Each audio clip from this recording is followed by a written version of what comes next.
Hello everyone, this is Priyanshi Sharma from Ascent Tutorials, and this is my first online video for my students of class 10 to utilize this time when we are stuck in lockdown, and we have already wasted a lot of time from the month of March where we were supposed to start our studies. Now, not looking into the past, looking how we can make the most of the time what we have got when we are sitting at our homes, not actually physically interacting with our students.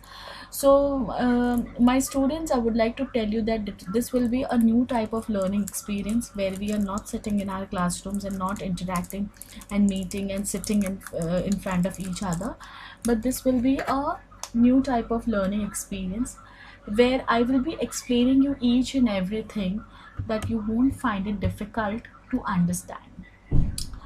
The teaching methods will be the same, it's just that the platform is different. Okay, so today I'm going to start with the first chapter of History and Civics for ICSE Class 10, the First War of Independence 1857. I have divided this chapter into three parts. I don't want to make the videos too lengthy, so I have divided into three parts, and for the first video I will be completing part 1. Okay, now this video is related to the scope of the chapter. I will be mentioning few things orally, but those things will not come in exam. We will be focusing only on scope related matter. Okay, which we will cover the entire chapter in explanation, but things that you have to learn and that you have to prepare for your exam point of view is related, that will be related to the scope. So scope will have all the causes of First War of Independence and consequences, and we will have different places where the fight happened, where the revolt took place, and some drawbacks of First War of Independence. So uh, let us talk about little bit of Britishers. Okay, these Britishers had come to, actually they ruled us for 200 years. Okay, they had come in 1700, and the main purpose to come India was to trade with India, because they found India a very rich land, a very rich land of resources, a very rich land in textile, in agricultural products, gems, jewels, minerals. So India, पहले India को they use to called golden bird, सोने की चिड़िया, because it was filled with resources, and britishers had a very keen eye on India कि India के पास बहुत कुछ है. Okay, so they came to India, they had many wars in India, they fought with many Indian rulers in different parts of the country. Okay, so around 1757 they fought a battle of Plassey. They fought different battles with different kinds of rulers in order to grab India, in order to capture India. Okay, so for the first 100 years what they did actually, by exploiting farmers, by exploiting rulers, by torturing them, by taking away their things, their wealth, their so many reasons. I don't want to get into now, because all these reasons what they had done for the last 100 years we will be understanding in the causes. Okay, so now in political, so every history, like every part of history is divided into four causes. Everything that happens is like, it has four causes. So First War of Independence. Now when we talk about First War of Independence, why do we call it First War of Independence, we will also learn that, and why it happened actually. So the history of First War of Independence is divided into four causes. We will be having political cause, like all related to politics, all related to rulers, their territory. We will understand those things. Then we have social religious causes, where we'll be understanding about society, their religious matters, unke dharm, unke rituals, customs. We will understand that. Then we have economic matters, economic causes, all about money, all about agriculture, trade, other different stuff where money is involved.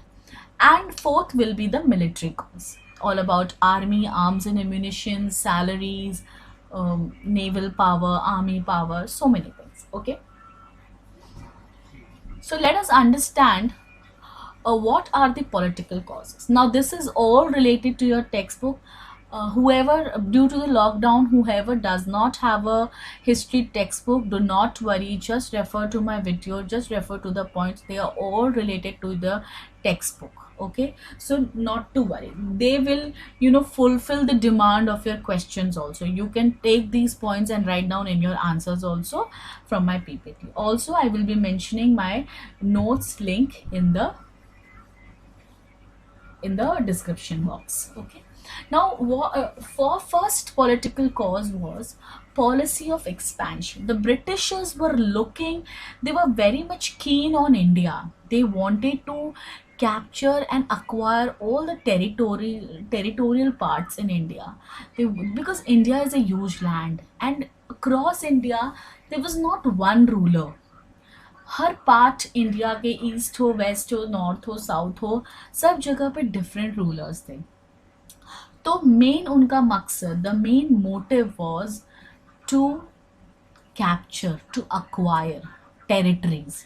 And जितना ज़्यादा वो expand करेंगे, जितना ज़्यादा वो capture करेंगे, उतनी ज़्यादा वो जगह पर फैल सकते हैं, स्प्रेड हो सकते हैं, एंड उतनी ही जगहों पर वो अपना रूल कर सकते हैं. So, territorial expansion and gradual annexation of the native Indian states. Annexation also means to capture. Native Indian states मतलब different parts of the country, different parts of India. जितना वो ज़्यादा जीत लेंगे, जितना वो ज़्यादा इंडिया को acquire कर लेंगे, उतना ही ज़्यादा वो लोगों को रूल कर सकते हैं. So after the Battle of Plassey 1757, when they had come to India for trade, okay, by sea route, they had a battle of Plassey in 1757, and then they won, and then East India Company, that territorial power increased. East India Company was like a firm. It was from Britain, it was from England, but it was from the East India Company they had in India, and Britishers were trading in India. Okay, so how did this policy of expansion emerged? How did this started with? What was the strategy behind expanding their power? करते कैसे थे वो लोग? तो पहला point था bye outright Wars. पहला तरीका था एक्सपेंशन का, पहला तरीका था टेरिटरी जीतने का, was to wage a war against different rulers. तो ब्रिटिशर्स ने जितने भी, जहाँ पे उन्हें लगा कि ये रूलर कमज़ोर है, उसके अगेंस्ट उन्होंने टेरिटोरियल एक्सपेंशन का वॉर वेज कर दिया. तो पहला वॉर बैटल ऑफ प्लासी किया, फिर उसके बाद उन्होंने बैटल ऑफ बक्सर किया, and then they won Bengal, Bihar and Odisha. So after that they also won different wars with Maratha, Anglo-Mysore War 1767 to 1799, Third Anglo-Maratha War. Anglo means English, Britishers. Third Anglo-Maratha War, Second Anglo-Sikh War. So from the period of 1823 and 1856, they also started acquiring territories in the East India of Assam, Arakan, Peguin, Myanmar, so many things. तो this was their first way of capturing territories, अपना हक जमाना, इन rulers को हरा कर अपने पांव जमा लेना वो जगह पर. Now second cause is by subsidiary alliance. Okay, now a subsidiary alliance means what? Indian states were brought under the British control without actually annexing them, which means अगर वो कोई किंगडम में जा रहे, वो कोई राजा के साथ, मतलब वो राजा की टेरिटरी को कैप्चर करना चाहते हैं, तो उसके साथ एक ट्रीटी साइन करेंगे, एक अग्रीमेंट उन दोनों के बीच में, मतलब वो राजा और वो ब्रिटिशर्स या ईस्ट इंडिया कंपनी के बीच में एक एग्रीमेंट साइन होगा, जहाँ पे राजा विल एक्चुअली, द किंग और the ruler will actually sit in the kingdom, but he is not going to rule, he is just for name sake, वो सिर्फ नाम के लिए राजा या रूलर है. बाकी सारे डिसीजंस लेना हो, कोई भी काम का फैसला लेना हो या कोई भी काम करना हो, that will all be taken by the Britishers. This was subsidiary alliance. So subsidiary alliance was introduced by Lord Wellesley. It is an agreement between British East India Company and Indian princely states. Now अगर जिन Indian rulers ने इस subsidiary alliance को accept कर लिया था, तो वो ruler तो थे बट सिर्फ नाम के थे, और ब्रिटिशर्स वर सुप्रीम पावर, क्योंकि सारे डिसीजंस ब्रिटिशर्स ही लेंगे। उनके अलावा ब्रिटिशर्स के बिना पूछे वो कोई भी काम रूलर नहीं कर सकता, वो किंग नहीं कर सकता है। ब्रिटिशर्स के सारा खर्चा of their army and of other troops also they the rulers had to maintain. Rulers को उनका ब्रिटिशर्स का खर्चा अपनी वेल्थ में से उठाना होता था। रूलर्स और Kings they actually loss their independence, सारी चीज़ें उन्हें उनके हिसाब से ही करनी होती थी, ब्रिटिशर्स के हिसाब से।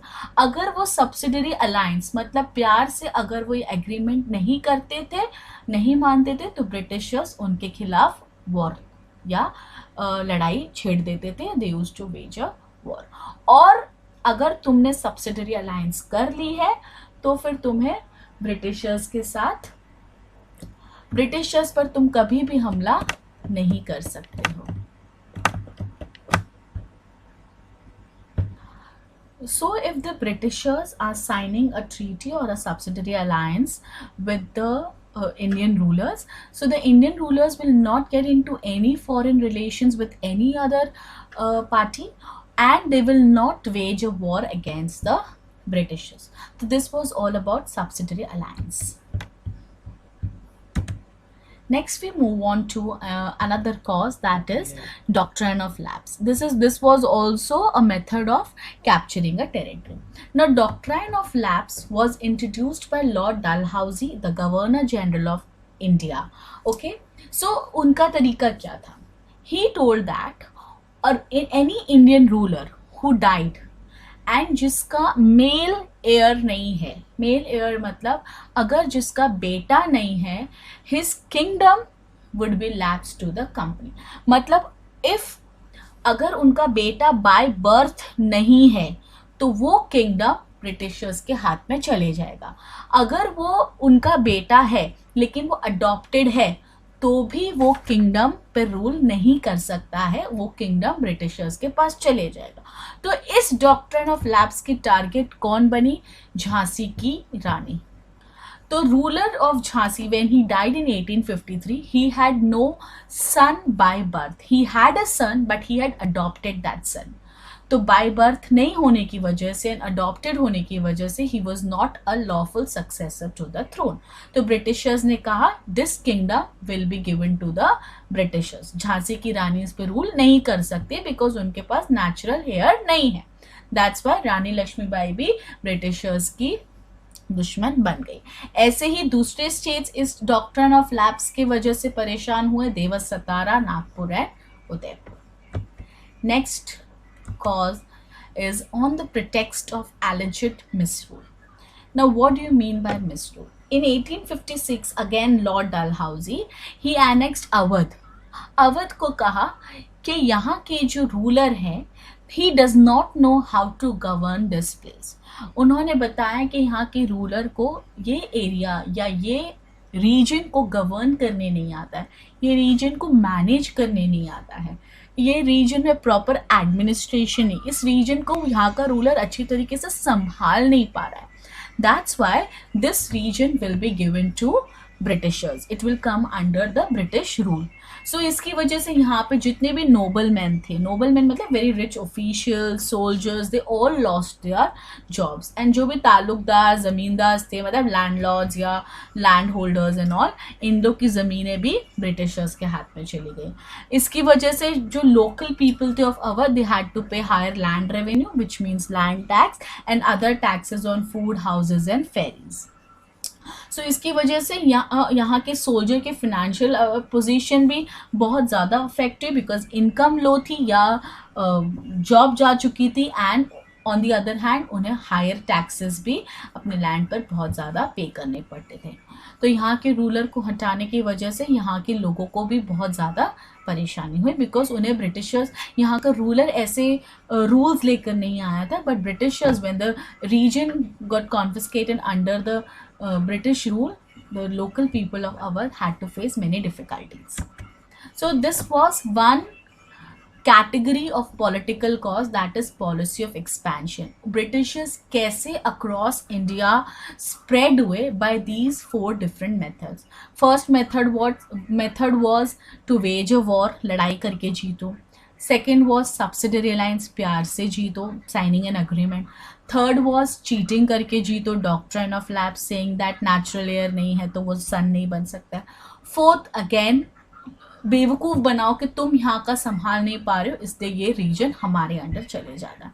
तो the one category of policy of expansion is serve now. Let's see the another cause of political disrespect shown to Bahadur Shah.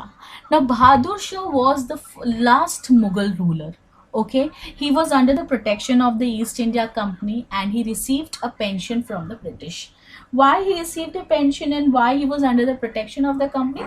Because when Britishers came in India, these Mughal rulers, these different rulers, they supported Britishers because at that point of time Britishers came up with very fancy gifts and they showed a very kind behavior with the rulers and they were all happy with the Britishers behavior, but they did not know what Britishers were actually thinking from within. सो धीरे धीरे Mughal rulers का rule ख़त्म होते गया and Bahadur Shah Zafar, he was the last one who was left in the under the Mughal ruler. So Bahadur Shah, what happened to him in 1849, Lord Dalhousie said that he announced that Bahadur Shah cannot use the Red Fort as their palace, क्योंकि Red Fort was a palace for the Mughal rulers. उनके ही dynasty के बहुत से successors वो fort में रहते हुए आए थे, तो he was also staying in the Red Fort. लेकिन क्या हुआ, बहादुर शाह को कहा कि तुम यहाँ पर नहीं रह सकते हो, तुम्हें यहाँ से शिफ्ट करके कुतुब मीनार जाना होगा. एंड 1856 में जब लॉर्ड कैनिंग आया, ही सेड दैट कि बहादुर शाह की डेथ के बाद उसके जो बेटे हैं वो इंपीरियल टाइटल्स नहीं यूज कर सकते हैं, लाइक शहनशाह, बादशाह, kind of imperial titles use नहीं कर सकते हैं. And they will not be known any more as princes, they will be known as local people of India. They will not be called as Mughal rulers or Mughal princes. ऐसा कुछ नहीं बोल सकते हैं, इसीलिए बहादुर शाह को हम लास्ट मुगल रूलर बोलते हैं. Third cause is treatment given to Nana Sahib. Now Nana Sahib, again, he was also the victim of doctrine of lapse because he was the adopted son of Bajirao II, the last Peshwa. He was a Maratha ruler. तो Britishers ने कहा नाना साहेब को pension नहीं दी जाएगी जो actually वो बाजीराव को दे रहे थे. बाजीराव के जाने के बाद नाना साहेब को पेंशन नहीं मिलेगी और कहा कि कानपुर छोड़कर कहीं दूर जाकर पूना में जाकर रहो. एंड नाना साहेब पेशवा क्या करते थे, उनके पास जितनी भी वेल्थ थी उसकी वेल्थ की मदद से वो पूरे इंडिया में अवेयरनेस स्प्रेड कर रहे थे against the Britishers. And he for this spreading awareness he travelled between Delhi and Lucknow ताकि वो उन्हें सपोर्ट गैदर कर सके ब्रिटिशर्स के खिलाफ लड़ने के लिए, because Britishers were doing very unjust behaviour with these Indian rulers. Fourth cause, we have absentee sovereignty of the British. Now sovereignty, sovereign means power. So यहाँ पर क्या हो रहा था, absentee sovereignty मतलब ब्रिटिशर्स यहाँ पर तो थे लेकिन जो एक्चुअली जो ब्रिटिशर्स है ना, सिर्फ उन जो ईस्ट इंडिया जो ब्रिटिश गवर्नमेंट जो ब्रिटेन में बैठी थी, इंग्लैंड में बैठी थी, वो जैसा बोलती थी यहाँ पर ब्रिटिशर्स वैसा करते थे. ओके तो यहाँ पर ब्रिटिशर्स किसके कहने पर चल रहे थे, ब्रिटिशर्स इन इंग्लैंड के कहने पर चल रहे थे. तो यहाँ पर एक्चुअली पावर नहीं थी, वहाँ पर मेन पावरफुल बंदे बैठे हुए थे. They were running only East India company. तो लोगों को क्या लगा कि जो मुगल्स हैं या मराठा रूलर्स या जो भी हैं वो पावर, अगर वो पावरफुल थे या वो रूलर थे तो वो इंडिया में रह के ही इंडियंस को रूल करते थे. बट ब्रिटिशर्स तो कैसे हैं, ब्रिटेन में बैठकर इंडिया को रूल कर रहे हैं. और जो मुगल रूलर्स थे वो जो भी इंडियंस के साथ टैक्सेस कलेक्ट करते थे तो वो इंडियंस पर ही खर्च करते थे, या इंडिया में ही कोई मॉन्यूमेंट बनाते थे, या कुछ भी इंडियन आर्मी पर ही स्पेंड करते थे। पर यहाँ पे क्या हो रहा था, ब्रिटिशर्स ब्रिटेन में बैठ के इंडिया को रूल कर रहे हैं और इंडिया की वेल्थ यहाँ पे कलेक्ट करके इंग्लैंड लेकर जा रहे हैं, इंडियंस पर स्पेंड नहीं करे। तो Indians were paying taxes but that tax was drained out to England, India में यूज नहीं हो रहा था। तो these were all political causes of first war of independence. Let's come to socio religious causes. Socio mean society. तो पहले हमने political causes पढ़े जहाँ पे इंडियंस ब्रिटिशर्स के मतलब सारे इंडियन रूलर्स और local people, because Indian rulers के साथ उनके लोकल सब्जेक्ट्स लोकल पीपल भी एसोसिएटेड होते, तो everybody was harassed with the unjust behaviour and very bad behaviour of britishers. अब ब्रिटिशर्स ने society, religion, customs, traditions, rituals, इन सब में भी इंटरफेयर करना स्टार्ट किया। तो इंडियंस को यहाँ का ब्रिटिशर्स का इंटरफेरेंस यहाँ भी पसंद नहीं आया। So let us understand what were the interferences they made in the social society and religion. So first cause was interference with social customs. Now as we know in India, long time back, like many years ago, British Indians had very tough customs and traditions. Okay, तो Britishers ने देखा कि Indians के जो customs and traditions है वो quite tough है, कुछ बहुत अनजस्ट भी हैं, कुछ बहुत बैड ट्रीटमेंट भी करते हैं लोगों के साथ। तो ब्रिटिशर्स ने सोचा कि ये सारे सोशल चीज़ें हमें हटानी चाहिए ताकि इंडियंस का थोड़ा एटलीस्ट कंडीशन उनकी इम्प्रूव हो। तो उन्होंने ये देखा कि हमें इम्प्रूव करना है, but they did not take any feelings of the people into consideration. उन्हें लगा कि जो वो कर रहे हैं सही कर रहे हैं, उन्होंने ये नहीं देखा कि जो वो करने वाले हैं, जो इम्प्रूवमेंट वो लाना चाह रहे हैं, they were taking from right point of view. But Indians को लगा कि ब्रिटिशर्स हमारे कास्ट, कस्टम्स, ट्रेडिशंस में इंटरफेयर कर रहे हैं। तो ब्रिटिशर्स ने लेकिन जो ये काम किया बहुत अच्छा किया। That's why we say there were many negative effects of Britishers, but we also had positive effects of Britishers. तो Britishers ने जो reforms, जो improvements लाए वो थे एक abolition of sati in 1829, Widow Remarriage Act 1856 and opening of Western education for girls. तो ये जो तीन काम किए, they were not accepted, they were not welcome by the masses. उसके लिए बहुत लड़ाइयाँ, बहुत गुस्सा, बहुत ही एक एंगर क्रिएट हो गया था सभी लोकल पीपल के बीच में अगेंस्ट द ब्रिटिशर्स। तो abolition of sati. What do we mean by sati? Sati means और पहले बहुत जल्दी शादी हो जाती थी, तो छोटी छोटी लड़कियां होती थी और कभी कभी बड़े उम्र के लड़के के साथ भी शादी कर देते थे या सेम एज के साथ भी शादी करते थे। And due to any circumstance वो लड़की का हस्बैंड अगर उसकी डेथ हो जाती है, देन और हिंदू ट्रेडिशंस में हम obviously we burn the body. तो डेड बॉडी को हाथ में लेकर तुम्हें गोद में बैठना है, गोद में मतलब अपने लैप में वो बॉडी को लेना और आग में साथ में ही जलना है। ओके, तो ये होती थी सती प्रथा। और अगर कोई ऐसी लेडी अगर ये साथ में बर्न होना नहीं चाहती थी विद द डेड बॉडी, तो she had to live a very tough life, very tough life. नीचे सोना, बाल मुंडवा देना, मतलब पूरे बाल निकाल देना लड़की के, वाइट साड़ी में रहना, हंसना नहीं, कोई त्यौहार नहीं, कुछ नहीं, वेरी सादा, बहुत ही सादा जीवन। तो उन्होंने एबॉलिशन ऑफ सती लेकर आया कि सती सिस्टम हटाओ, लड़कियां दे विल लिव बट उन्हें हम जलने नहीं देंगे विद द डेड बॉडी। और जो मतलब obviously after the death of husband the lady is called window, क्योंकि वो विधवा हो जाती है, हिंदी में हम उसे विधवा कहते हैं। तो हम विधवाओं की वापस शादी कर सकते हैं, बिकॉज छोटी छोटी उम्र की लड़कियां होती थी या बड़ी उम्र भी हो, जो भी उम्र पे उनका हस्बैंड गया हो, दे कैन री मैरी। तो that act was also launched. And लड़कियों को पहले पढ़ने नहीं दिया जाता था, तो वेस्टर्न एजुकेशन लाया एंड उसमें ब्रिटिशर्स ने कहा कि girls are also allowed to study. So these three things were not accepted, were not welcome by the masses. Let us see the second social religious cause. apprehensions about modern innovations. Apprehensions means डर, fear, anxiety. तो Britishers जो भी modern innovations, modern inventions, new technology लेकर आ रहे थे in India, Indians को उनसे डर लगने लग गया. पहला मॉडर्न, दो मॉडर्न इनोवेशंस उन्होंने लेकर आए, that were railways and telegraph, which are most useful in modern times. Telegraph से भी और भी बेटर कम्युनिकेशन वेज आ गए हैं. तो टेलीग्राफ के पोल्स जब उन्होंने इरेक्ट किए, खड़े किए, मतलब पोल्स जिस तरीके से होते हैं, पिलर्स होते हैं, बड़े बड़े पोल्स होते हैं, तो इंडियंस को लगा कि ब्रिटिशर्स ने, उन्हें नहीं पता था कि टेलीग्राफ क्या यूज़ होता है. जैसे लोकल लाइट्स होते हैं, लोकल पीपल्स होते हैं, उन्हें इसके बारे में ज़्यादा इन्फॉर्मेशन नहीं थी. तो लोगों को ऐसा लगने लगा कि ये पोल्स जो इतने बड़े बड़े खड़े किए गए हैं, इन पर हमें लटकाया जाएगा, हमें इन पर हैंग किया जाएगा.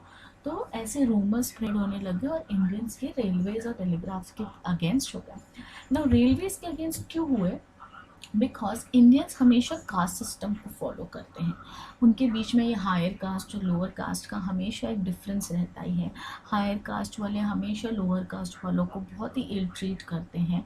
हायर कास्ट में जैसे पंडित्स हो गए, एजुकेटेड इंडियंस हो गए, ब्राह्मण्स हो गए, ये कैटेगरी को बिलोंग करते हैं हायर कास्ट.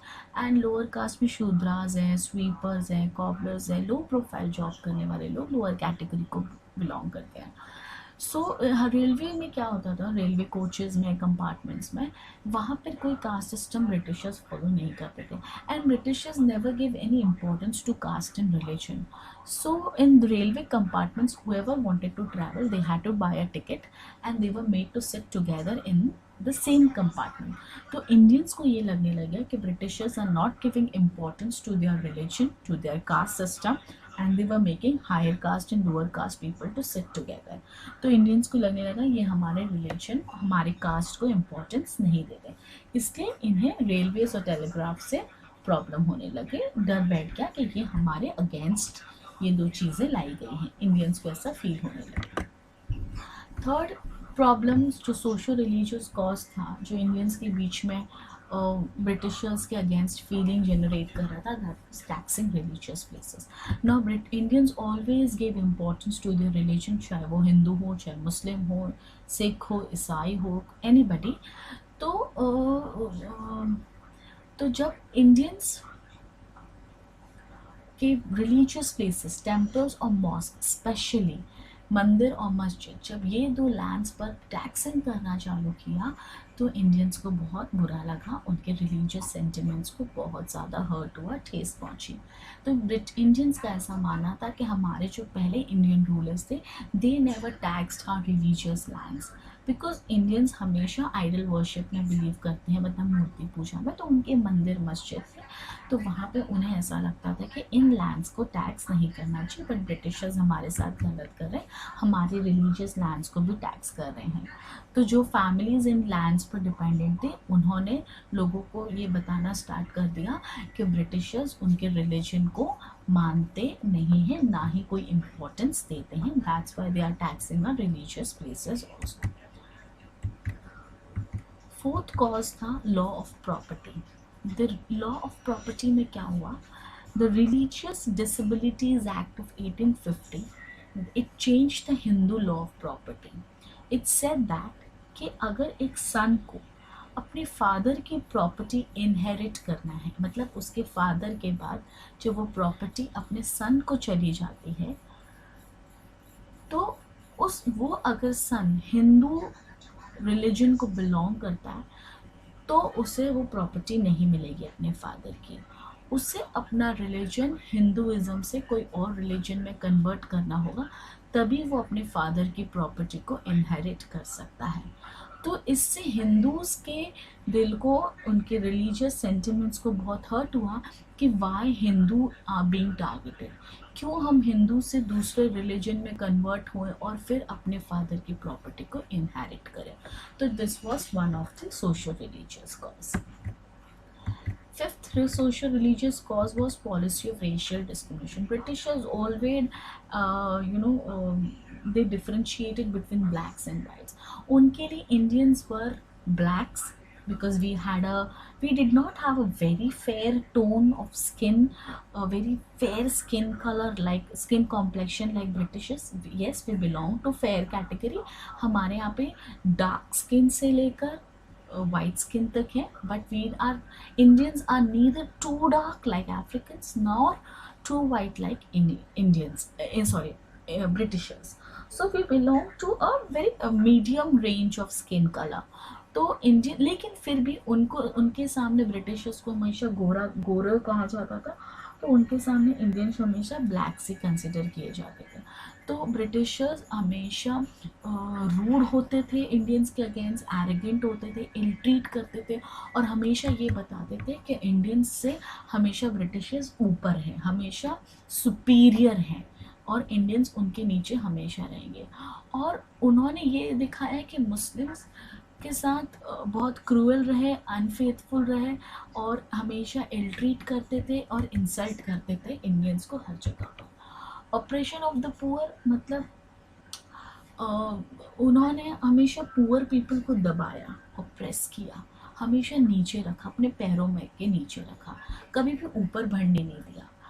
तो उनका जो जुडिशियल सिस्टम था, जो जुडिशरी था, हमेशा ये देखता था कि कैसे rich people, rich Britishers poor को कैसे दबा सकते हैं, पुअर को कैसे नीचा दिखा सकते हैं।